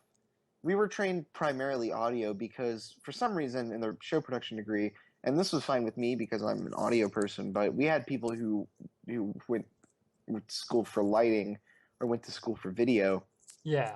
That were in my degree. But the thing is before you hit the bachelor's degree classes, you first have to get an associate's in recording engineering. Oh. So you do 12 months of school to get your associates in recording engineering, and then we move on to the lighting, some of the lighting, some of the video stuff. So it doesn't really make sense in that sense because you have people who are going strictly for lighting and they're being forced to get a degree in audio, recording engineering, which teaches you a lot of and the curriculum is changing a lot now because of it. There's like AV classes in the first 12 months now. Okay. But you do learn a lot of stuff in the first 12 months that applies, and you also learn a lot of stuff that doesn't have anything to do with you because it's all studio stuff. Yeah. But in terms of like learning cables and a lot of electricity and power stuff, that's really necessary. Yeah. But there's just a lot of audio classes in there that really should not need to be taken by stage design and stuff. Exactly. Yeah. Exactly. I've heard a lot of interesting things about the way that Full Sail teaches, mostly from Nick. He described it like his experience there that it was like kind of an open source learning environment that you definitely were presented with like projects and opportunities, and you just making the most of like the technical skills that you are being presented with and like developing them on your own and with your peers was like the real like major benefit of learning at Full Sail is just how focused it was on creating and like honing those technical skills until you could produce like work that you were happy with, and not so much like a standard school learning. Yeah. Okay. It was very much about putting what you've learned to use in the earlier stages of college. You have earlier stages of college, like for example, in my degree in show production, once we hit our 13th month, we started having. There were, I think it was for each class it was 2 a month, but they would bring in bands into building, and we would have to run a show all the way from like lowering the truss to hanging lights, powering everything to setting up audio. We would have 4 hours to set up a show, run a show, and take down a show. And we had 2 of those every month, starting after the 13th month. So it does really force you to know what you're doing, technically. I mean, because you're going to have to prove it Yeah. to both your peers and your instructors, and your peers are even worse than your instructors. You know what I mean? So Yeah. at least your instructors are teachers. Your peers, if we lose a show because of somebody, and or somebody can't do this, or somebody fucks up, that's their fault. That's on them. They've had Yeah. as much experience as everybody else has. Why should they not know how to do this? So Yeah. it's kind of stressful in that sense, but it also applies to working outside of school and that sort of thing, especially in a live entertainment industry. Yeah, for sure. Things are a lot more fast paced, a lot more stressful. There's no do overs. You know what I mean? Like, Yeah. the way that I look at it is, say for Frozen, if I forget to fade in Anna's microphone or something like that, Yeah. or her mic screws up, we're losing a show in front of like 3,000, 4,000 people, and it's worse than like a show going down at a concert, because you have people who bought the tickets to see that band, and it makes sense the show is going down because of something is failing. But at Disney, you have all these kids, like your audience is a ton of kids. Yeah. If something happens and she can't hear the princess or something like that, it's a lot more stressful, actually, because especially with Disney, and they pride themselves on their image so much, that's just uncalled, like, it's unacceptable. You can't screw up, you can't. And that's, I think, another reason why I bust my ass so hard, is just because there really is no room to fuck up, Yeah. in a live environment. Whereas, if you're in a studio, you're editing dialogue for a movie or something, if you screw it up, you can Command Z it, and you can undo it, and you can go about finding another way to do it. Yeah. In a live sort of environment, if you screw something like that up, there's really no going back on it. Yeah. You lose a show. Yeah, for sure. And even just for the film people listening, and so they don't get offended, obviously, like when they're doing shoots and they only have like so many shots that they can take within a day, going back to that stable uh, set and setting environment needing to occur.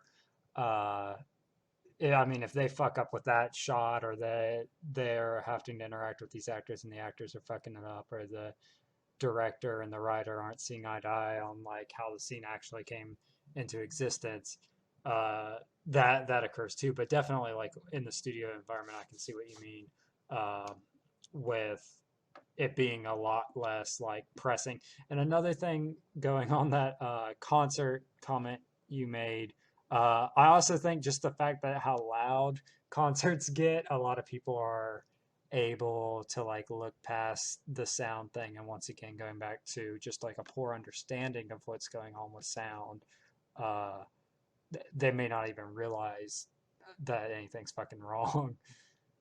Yeah. Yeah, and that's another good point too, is how loud everything is because before our fireworks show, we have a actual DJ come up and play, and it's really cool when I'm at front of house, because I get to set. They kind of give all their audio people their leeway to do stuff, to kind of, they expect us to know what we're doing, so we can play with the EQs, we can play with like the, whatever we need to, we can adjust gains. We can use the console for whatever, and we have a really, really nice rig flown on we have like a festival stage. It's a huge Yeah. stage, and we have 6 boxes of one of the nicest PAs money can buy on there. And when we have one of the DJs that we have plays like this, and I'm not even a huge fan of EDM, but when you're controlling the level of music blasting to an entire Disney park, Yeah. with a DJ that's playing like really hardcore EDM stuff, it's really, really cool. And that also plays into it's kind of a, like, sonic damage is a huge thing. You know what I mean? You Yeah. have to be really careful, because when you're playing with that much power in a rig, we run the rig at an acceptable level to where everybody is okay, but it's just as easy to fuck up, and you could potentially blow someone's eardrum if they're Yeah. standing under it and you bump the fader on accident. It's a very, very stressful thing, which is why like we all get drug tested and shit. Like the techs really can't fuck around, Yeah. because they were treated as almost as they would treat like the riggers who build the stage. We operate heavy equipment and stuff like that, and we have control of stuff that could really do damage to people. Yeah. So, Is there no fail safe for like the fader thing? Is there no way to like is the because I feel like the getting bumped and like blowing out someone's eardrums uh is a pretty common enough risk that it would have to occur a lot, or is it just like you just know we so can set. well? Thankfully, most of the audio people there are very competent, and we take. There's a lot of things that we make very close care not to do.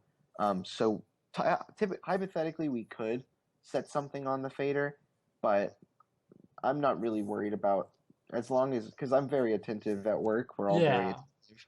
There's so much we need to worry about that that's not even really worth the time. But I mean, we could set something on it like that. Yeah. Yeah, Uh, okay. Because I just wondered because I felt like that, like, obviously not in your environment, but in an environment like where it gets a little bit more hectic and stuff, uh, how they avoided that from happening in like the worst case scenario. Um, but okay. Um, is there anything you want to say or go um, into? not really, man. I'm kind of that was really that's honestly that has been my life pretty much for the past month almost Yeah, now. It's been nothing. The Disney works. They hired me full time, so I work 6 days a week, yeah. Is and that on top 40 of that, hours or is that way more than 40 hours? it's usually around like 50 a week. 50, okay. That's not Um, that bad. it's not Because horrible, man. for a second it sounded like it was like over the like 60 mark almost. Like, There are definitely going to be weeks that it is. oh, okay. Just Yeah. just I haven't had uh anything so far to keep it past like 50. But another thing about it is the drive. I still live by Winter Park, or in Winter Park by Yeah. Full Sail. So I drive roughly 45 minutes to an hour every day to get to work. Um, And that traffic's bad just in general, isn't it? Kind of. yeah, man, Yeah. Orlando traffic is awful. Well, especially to Disney. Or do you like have a different route that you go for like I just take the interstate. okay, yeah. Getting onto the interstate is the hardest part, though, Okay. and I leave really early because I account for traffic jams and stuff. Because Disney, there's a like I don't want to be late at all. Like it's not like they'll fire me if I'm late one Yeah. time, but I leave. I give myself extra time every single day to get there because have to drive on I-4, which is the big interstate that runs through downtown Orlando, Yeah. and I have to go on that. That's the only way for me to get to Disney property. So, but other than that, no, not really, man. I've just been keeping myself busy. Yeah. You briefly mentioned maybe wanting to go back into audio design. What because I remember when you were still in school, we sort of talked about this, like the game sound design and stuff like that. What about that still interests you? Because you used to produce music and you still fool around on physical instruments a little bit, don't you? Yeah, Yeah. absolutely. Um, that's all, and like I don't know if it was because I didn't have what it took, and I don't think that's what it was. I just think that it's so much harder to get into that field than it is for entertainment, because with entertainment there's so many people that are needed that nobody knows about, that Yeah. the people that find out about it and that actually take an effort into it, or put effort into it to gain knowledge on it and stuff, are usually the people who end up doing it, Yeah. because it's just such a specialized, such a it's a huge field, but it's such a like it's not commonly known. Yeah. Like people Yeah. don't realize, and they'll realize that there are a couple people there that like sit in a booth by the show to make sure the show works. But what they don't realize is that there's a video room, 70 feet away, and that room is operating all the video for the entire show, So and yeah. there's a load in before where everybody has to show up 8 hours, and that's 8 hours on the clock. You show up and load in gear and stuff. So it's a really big field that a lot of people could easily get into. They just don't know about it. Yeah. It go could you plug that a little bit more and like sort of go over what all, because I've seen you talk about on Facebook a little bit, like you're like these are like issues that go on in this industry just because people aren't aware that they're problems. And I think as people become more educated and there's like more bedroom producers and everyone knows someone who like has engaged in um, like a more integrated theater experience or something like that where they were running sound or lights, even like at the high school level, as that like technology becomes more readily available and is presented in a learning environment. uh, what like all aspects of it that you are like familiar with that you want to plug and really like say, hey, this is things that I like recognize are issues, and like people having like experience for that industry really would help it. Just also to excite maybe some people who are listening uh, into being like, oh yeah, that really does sound like something I could connect with. Well, the biggest thing about it, especially in the live side, is that I feel like not enough people take, and I'm one to talk because I took a really weird approach getting into it because I went to school to begin with for recording engineering, wanting to do that, and then I wanted to do music composition, and I just really was super indecisive and just kind of ended up on my ass doing this. Yeah. But what I've learned being in the field so far is that a lot of people take the wrong way going into it. And you brought up bedroom producers and stuff like that, and there are a ton of people that all they want to do is produce tracks and produce music and stuff like that, but they don't realize that next door there's an open field that you can go in and run audio for a live thing in a live environment, and that job is way easier for you to get than the job of producing an album for this band or becoming famous writing music. You could more easily become famous going on tour with the band or something like Yeah. that. You know what I mean? And that's what a lot of people don't realize is you go to the bar down the street and you just ask to sit in and watch the sound guy mix for a night, and already you have so much knowledge. You see, even if you go and ask him to kind of explain a little bit, and at this point, there's, like you mentioned earlier, there's so much stuff on YouTube. There's just so many tutorials and stuff like that that and those people are so needed. Go to your local theater, and a lot of them are in need of techs and stagehands, and Yeah. that's just a job opening waiting for you to happen, or waiting to happen. And you don't have to have like a degree for it or anything. Like I have a degree in it, and I went to school for it, and that's just because that's just the way that I took. But most of the stuff you don't have to have a degree in. Like Yeah. Just and that's because a of the great way to need. get into it. That's a great, yeah, exactly, because of the need, because the supply and demand is just, there's so much more demand for people, because every time you want to do it, even if you want to do like an AV event, say you're the Hilton Hotel and you're having these guests come in to do a presentation. Well, the guests at the presentation aren't going to set up their own projector. They're not going to set up their own giant screen for it to be projected on. They're not Yeah. going to come in with their own microphones and mic up their own host. You know what I mean? Yeah. People, that's another huge field that people just don't even realize that Yeah. it's so needed. And Uh, all of that stuff, you need somebody. If somebody has a microphone, there's somebody who has to set the gear up for the microphone to work. So, and yeah, there for are just sure. so many different avenues for people to do that in. Um, and it's not like the skill set is ridiculously hard or anything. It's a lot of just learning gear. I've always loved technology. I like breaking shit apart and knowing what does.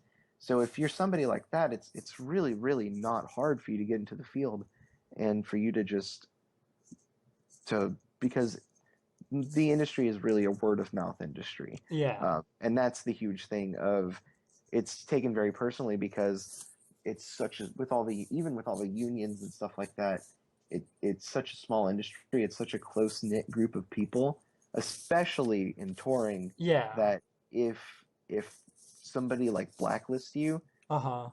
everybody could blacklist you, Yeah. and that's a huge thing. Is like, and another reason why don't want to really do touring is because I know about all the like drugs and all the crazy shit that happens on touring, and that's not a way that I want to live life, on a bus with like 30 other dudes doing Yeah. crack.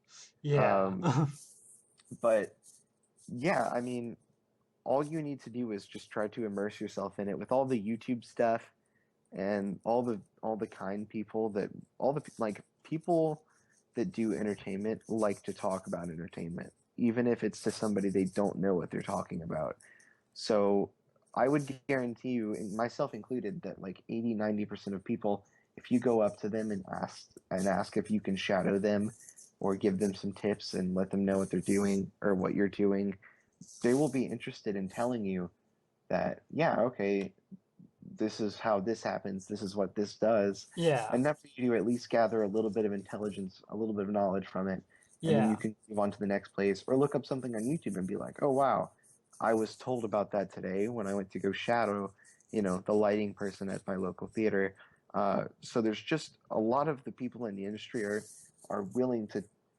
It's not like one of those things where it's like you are not going to let anybody know your knowledge. Like, Yeah. this is what you have. This is my job security. I'm not telling you anything.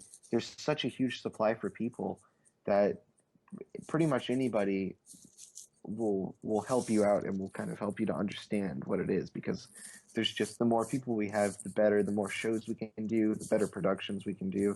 So like you were saying earlier with Portland, that it's a really united community and people are all about helping each other. That's kind of a little bit what like my experience with it has been so far. And I've only been in it for going on 2 years now, so I can't really say too much about how it works Yeah. without being full of shit. But my experience so far has been that the people are extremely helpful, Yeah. um, and it's a huge market that nobody thinks of, um, especially even if I know people who have been interested in audio who have gone on to do lighting. Like, Yeah. there's such a need for different disciplines in the field. If you're a video person, you could even be like a film person and become interested in video, and then next thing you know, you're like running video on a big LED wall or something for a performance. Yeah. So there's just so many different ways to get into it, Yeah. and everybody wants to play in a band and everybody wants to produce records. And those markets are just so flooded with people trying to do it. And next door, there's live audio engineering positions. There's system technicians that go in and calibrate systems and EQ systems. Yeah. There's riggers who create stages and fly PAs. There's just so many different things in entertainment that you can do. Yeah. Um, you mentioned unions, and that's like such a big thing here. Did you have to register like for a union when you went and applied for Disney, or Um, were you I not? didn't have to, but I actually applied anyways. Yeah. Um, because going back to that whole and the union stuff through Disney is concrete. It's already taken effect, and they vote on it like once every couple of years. They will Yeah. change it or whatever, but it applies to everybody who works for the company. Yeah. But joining a union, the the dues for the union are so low, Yeah. and every little bit that you put into it goes to try to get uh, more benefits, like better wages Yeah. for workers and stuff like that. So again, going back to the whole unified community thing, I want to be a part of that just because it's the group that is currently um, helping Everyone. the Yeah. middle class workers get more for their time at work. Yeah. So I actually did apply to join the theatrical stagehand union, which Yeah, handles all pretty much entertainment. Um, Orlando. yeah. I think I really think I have to pass my. sound. What's that? Okay, I think that fixed it. Seems to have. Yeah, Yeah. But yeah, cool. I think really people have issues with the union stuff when they are required to join it and not really Yeah, given a whole lot of alternative. Um, yeah, and that's just forcing people into a corner because I have absolutely no problem paying $12 or whatever it is a month or a week out of my paycheck. But when someone tells me that I have to, yeah, that is a problem. I will do it because it helps other people. It yeah, helps. It's money that I'm choosing to donate in to help people get better wages, as opposed to them coming up to me and saying, "Hey, we're taking this off of your paycheck check, yeah. every week." Or You know, even worse, so like when you forcing apply. people to stand, I said, or even worse, just like yeah, when you apply, it like forcing people being, to be yeah, ridiculous. yeah. Um, I think that pretty much covers everything. The one last thing, uh, well, no, I think that does.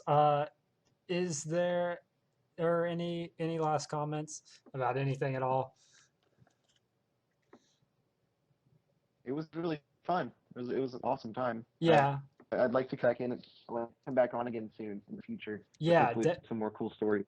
definitely would be good to do that, especially because people are saying they want it to be like a three-way talk, and so that definitely is going to have to happen at some point. I think that would be really cool. Yeah, I think just the amount uh, that the conversation could play off of each other in that like scenario, just because the amount that played off like in this scenario, like we went all over the whole like weird architecture in America thing when I didn't even think about that as being like a topic prior to doing it. But yeah, I think Yeah, exactly. I There's some more opinions that you can throw into the pot with yeah, it. and when like everyone's really like, and I know I've talked about this the last two times, but I like it just is such an integral part to like what I'm trying to do with the podcast. When you're engaging in a conversation like on this level and like really trying to uh like fully commit to it, like you're not doing anything else, you're just doing the conversation. Like the dynamics of how talking with people like changes and becomes like so free flowing and like exploratory that really just it would be a treat to experience it with like the three people and see how that goes like for myself honestly like uh I can't like stress and like promote this enough like just getting out and talking to people like on this level is like probably one of the like greatest interconnected things that you can do. It is. It Yeah. definitely is. It's so knowledgeable too. Yeah. When you sit down and just talk about specific topics, and like you said, it's free flowing. So it's it is. I think having another person on it would be really good because having people bounce stuff back and forth is really good. But when there's a third person, the conversation opens up for so much more input and Yeah. so many more directions for the conversation to go. So I think that's a really good idea. I'd really like to be on one of those with like you, me, and like Noah or something like that, or you, Yeah. me, and even you, me, and Plitman or something like that would be really cool. Yeah, no, that would be crazy. Because Plymouth even would have like a whole lot of stuff to talk about because Yeah, he's been in the Sound of the South. Is that what Troy's band yeah. calls itself? Okay, Sound yeah, of the South, I yeah, believe. Yeah, yeah. So and I mean, people even in band really are can't tap into like exactly the difference of like that experience of a band that like tours all around America. Uh, and performs. Yeah. Like it's not a rock star band by any means, but I mean that they are pretty famous. Like Troy is known for its band um, Yep. in the college Absolutely. scene. But yeah, I'd like to thank you for being on. I want to remind everyone that there is now the donation button to the right. Is there any way you want people to potentially like check out your stuff? Because I know like the Frozen, you had a picture of, I think when you were doing the fireworks show, and that was pretty cool. And I know you have like a lot of pictures of like tattoo artwork and stuff like that on your Instagram. You want to give that out? Nah, it's okay. Um. Sure. Yeah. My Instagram is Phantom Zone. It's Phantom underscore Zone, and I pretty much just post me doing stupid shit Yeah. slash work stuff and tattoos. So it's pretty much just an outlet for me to. I rarely post anything on Facebook anymore besides just sharing silly videos that I see. Yeah. But that's pretty much my go-to place uh, Socially interact and to just socially interact with yeah. people and and let people know what's going on and stuff. So, um, but yeah, but thanks for having me, man. It was really fun. Yeah, Um, I'd absolutely want to do another one with three people. for I sure. think that would be really fun. The I'll conference deal. I'll definitely get to you about that. Thank you everyone for listening. This has been Mason Evans and Gabriel Lee with Random Select.